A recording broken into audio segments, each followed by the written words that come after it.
Hey, this is Dan with mobilewebdesign.com, and I'm coming at you today with another tutorial. This one is about SSL certificates, which are necessary if you want to be doing e-commerce on your website and accepting credit cards and payments and things like that. So when you create a normal website and haven't really modified anything, if you come up here and copy the URL and then paste it, you'll notice that it just says HTTP and there's no S. The S, I believe, stands for secure hypertext transfer protocol, and then the S means that it's done over a secure connection. So that is something that is necessary, as I said, for e-commerce.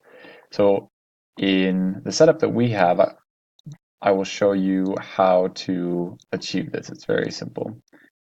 So in cPanel, you're going to navigate to Let's Encrypt SSL,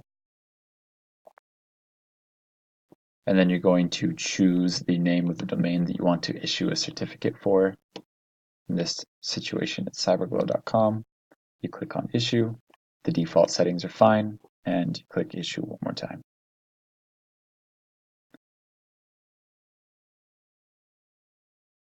Now, there's one more thing that you need to do.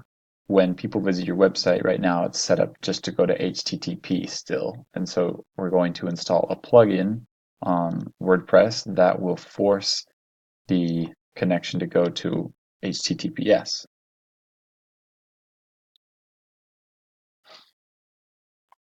So I don't even remember the name of it. I'm just going to search for SSL.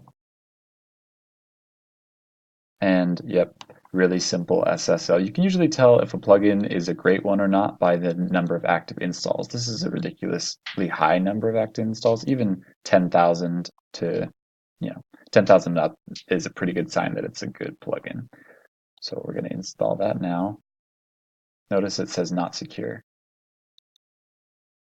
Activate it. Now go ahead and activate SSL. When we visit our site again, it's forcing that connection to be secure, and we're good to go. If you try and use WooCommerce without this, it'll give you some errors. So just make sure you set this up before you do WooCommerce. This has been another tutorial with Dan from mobilewebdesign.com. Thanks, and hope to see you next time.